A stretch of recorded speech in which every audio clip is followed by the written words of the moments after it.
तो इस zombie apocalypse में आप देख रहे हैं एक सर्वाइविंग ग्रुप को जिसमें रिक शामिल हो चुका था हॉस्पिटल में उठने के बाद, और अब कंटिन्यू करते हैं उसकी सर्वाइविंग जर्नी को, जो है दी वॉकिंग डेड का सीजन 1 का एपिसोड नंबर 4। तो चलिए शुरू करते हैं। यहाँ हम ग्रुप को देख पा रहे थे जो सिटी के आउटसाइड कहीं ना कहीं ग्रो कर रहा था, खुश था, और एमी और एंड्रिया दोनों सिस्टर फिशिंग करने लग रहे हैं पूरे ग्रुप के लिए। यहाँ पर वो डिस्कस करते हैं कि कैसे एंड्रिया को डैडीज इशू थे और एमी उसकी बहन 12 साल छोटी है और उनके बीच में कोई इतना अच्छा कनेक्शन था नहीं, जिसकी वजह से वो थोड़ा दूरी बना के रखती थी।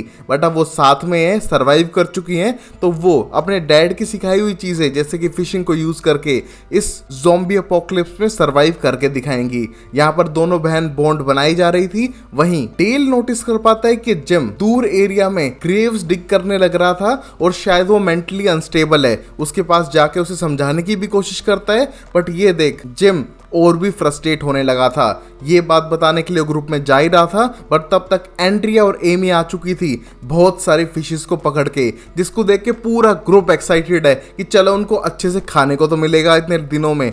वहीं डेल जैसी पूरे ग्रुप से डिस्कस करता है कि किस तरह जिम थोड़ा अजीब बिहेव कर रहा है, और यहाँ सारे काम छोड़ के पूरा ग्रुप उसके पास जाता है उसे कंट्रोल करने के लिए, बट वो थोड़ा मेंटली अनस्टेबल दिख रहा था। उसका ब्रेकडाउन होने लगता है जब वो एक्सप्लेन कर रहा था कि किस तरह उसने उसकी फैमिली को अपने सामने मरते हुए देखा, अपने बच्चे को, वाइफ को, और वो कुछ भी नहीं कर पाया, और इसलिए उसका जीना इतना इंपॉर्टेंट नहीं है और प्लीज उसे अकेला छोड़ दे।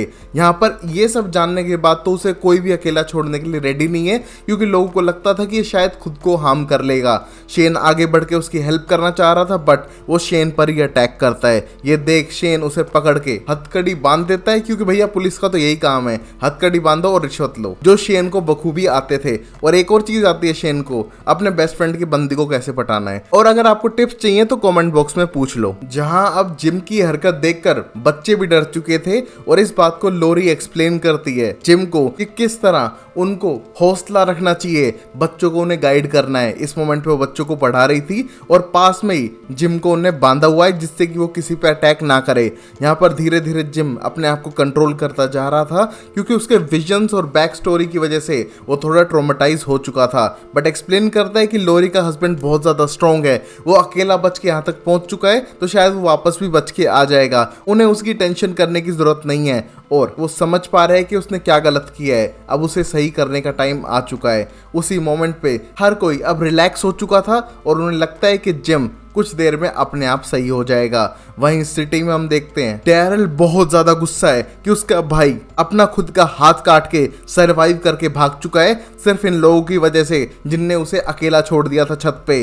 बट तभी रिक उसके गुस्से को कंट्रोल करता है और दूसरों पे अटैक करने से रोकते हुए, और उसे प्रॉमिस करता है कि वो उसके भाई को ढूंढवा कर रहेगा। यहाँ पर ब्लड मार्क्स को फॉलो करते हुए वो बिल्डिंग में नीचे पहुंचते हैं, जहां मैरल ने अपने हाथ को हीट की हेल्प से हील करने की कोशिश की थी, बट ये बहुत ज्यादा पेनफुल था। और डैरल जानता है कि उसका भाई बहुत ज्यादा स्ट्रॉन्ग है, इसलिए वो ये सब कर पाया है, बट वो है कहाँ। उसको ढूंढते हुए देख पा रहे थे कि शायद वो बिल्डिंग से नीचे कूदा है, और वो उनके लिए कूदना नामुमकिन था। यहाँ पर डैरल तो यही करना चाह रहा था, बट रिक उसे रोकते हुए उस पूरे एरिया को इन्वेस्टिगेट करने का प्रॉमिस करता है, बट उससे पहले उन्हें वो गन्स लानी होगी। अगर उनके पास वेपन होंगे तो वो सर्वाइव कर पाएंगे सिटी में, वरना वो मारे जाएंगे एक एक करके, जैसे कि हर किसी के साथ होने लग रहा था।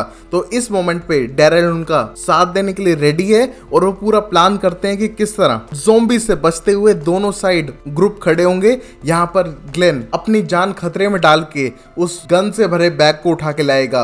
यहाँ पर ग्लेन भागने लगता है, जिसके बैग पे डैरल उसको गाइड करने लग रहा था। यहाँ पर जैसे ग्लेन बैग और हैट उठा के लाने लगता है, यहाँ डैरल के पीछे एक मैक्सिकन बंदा था जो उस पर अटैक करने की कोशिश करता है, और यहाँ डैरल उसे पटक पटक कर मारता है। बट इस मोमेंट तक ग्लेन इन ज़ॉम्बी से लड़ते हुए भागते हुए आगे बढ़ चुका था उस तक, जहां दो और मैक्सिकन बंदे आ चुके थे डैरल को पीटने के लिए, क्योंकि उनने उसके मैक्सिकन बंदे को पीटा है। बट तब तक उनके हाथ ग्लेन लगा, तो बेफालतू में ग्लेन को 2 चपेड़े मार के अपने साथ बढ़ाकर ले गए, क्योंकि क्योंकि यहाँ ज़ॉम्बी का हर्ट आने लगा था। इस मोमेंट पे डेरिल बहुत ज़्यादा गुस्सा हो चुका था और उसने उस मैक्सिकन बंदे को खूब सुताई करके अपने पास ही रख लिया है, क्योंकि इसी के भरोसे वो ग्लेन को वापस लेकर आएंगे। यहाँ पर रिक और उसके दोस्त भी उस तक पहुंच चुके थे, जो उन गन्स को इकट्ठा करके एक सेफ प्लेस पे जाते हैं उस मैक्सिकन बंदे के साथ में, जहां अब इन्वेस्टिगेशन शुरू करता है डेरिल कि वो बताए कि उसका दोस्त ग्लेन कहाँ पर है, उनका बेस कहाँ है और उन्होंने उन पे क्यों अटैक किया।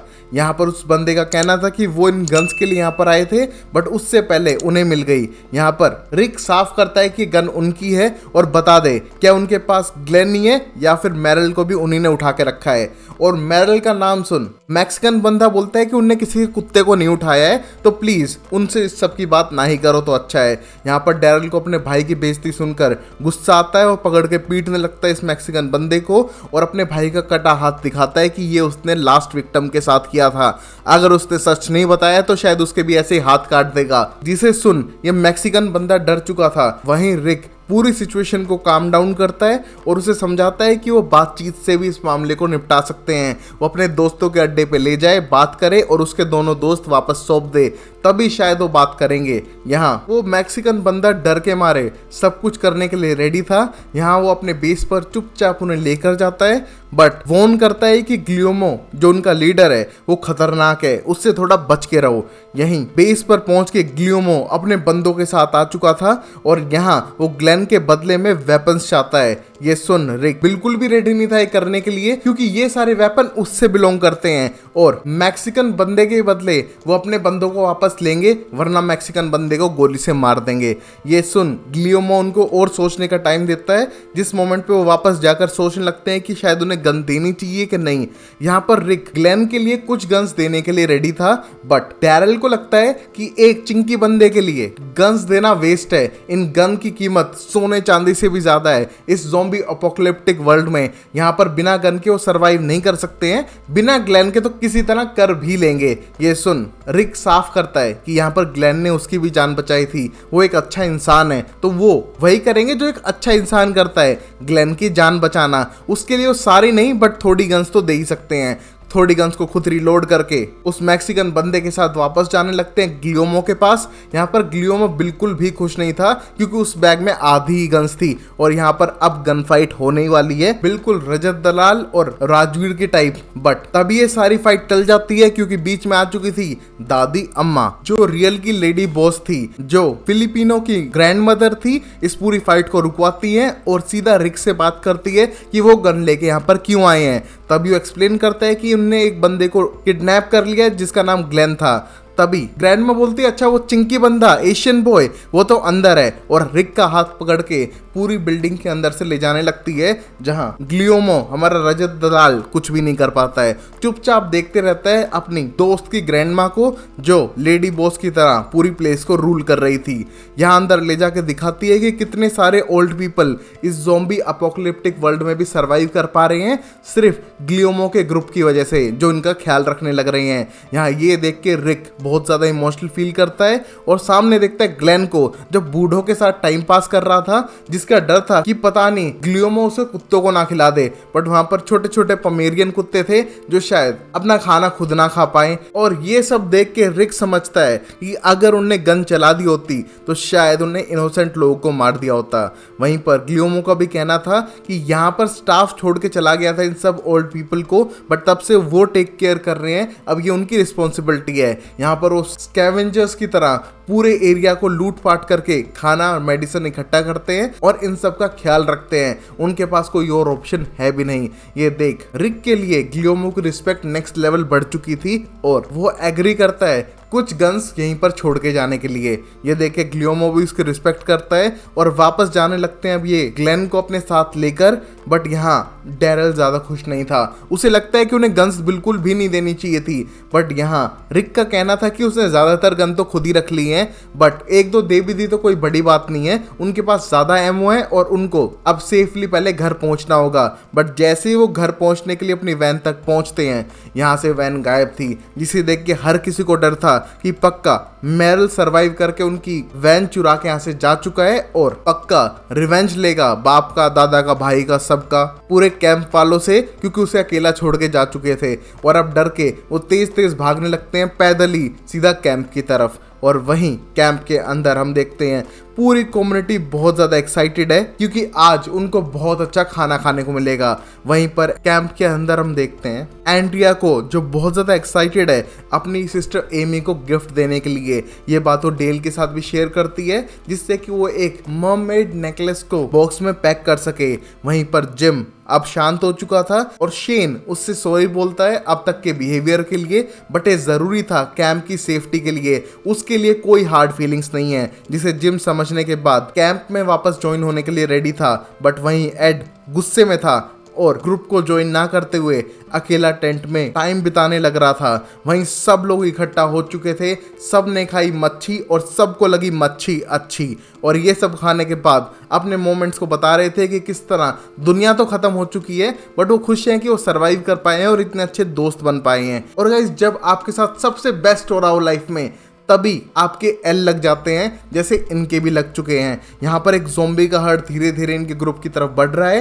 पहले एड पे अटैक करता है और यहाँ पर एड पे अटैक करने के बाद सीधा एमी की तरफ था जो अभी कार वैन की तरफ बढ़ रही थी। और ये देख के एंड्रिया बिल्कुल टूट चुकी है कि उसकी बहन को ज़ॉम्बी ने बाइट कर लिया है। हर कोई अपने गन्स निकालता है बट तब तक देर हो चुकी थी। यहाँ पर ज़ॉम्बीज का हर्ड पूरी तरह से उनको घेर चुका था, जिनको मारने पे भी वो उन पर हावी पड़ रहे थे क्योंकि वो नंबर में कम थे। किसी तरह वो सरवाइव कर रहे हैं, गन मार के, बैट से मार के, बट वो काफी नहीं था। यहाँ शेन लोरी और उसके बेटी की रक्षा कर रहा था और ये सारी आवाज सुन रिक और बाकी लोग भी डर के भागने लगते हैं कि शायद मर्लिन आके सब पे गोलियों से अटैक कर रहा है। बट जब वो पहुंचते हैं तो देखते हैं हर तरफ ज़ॉम्बी थे और वो सब पे अटैक करके उन्हें खुद ज़ॉम्बी में टर्न कर रहे हैं। यहाँ वो गन्स लेके सबकी जान बचाते हैं बट तब तक बहुत सारे लोग घायल हो चुके थे और एंड्रिया तो बिल्कुल टूट ही चुकी है क्योंकि उसकी बहन अब इस दुनिया में नहीं रही। और तभी जिम को याद आता है अपना वही सपना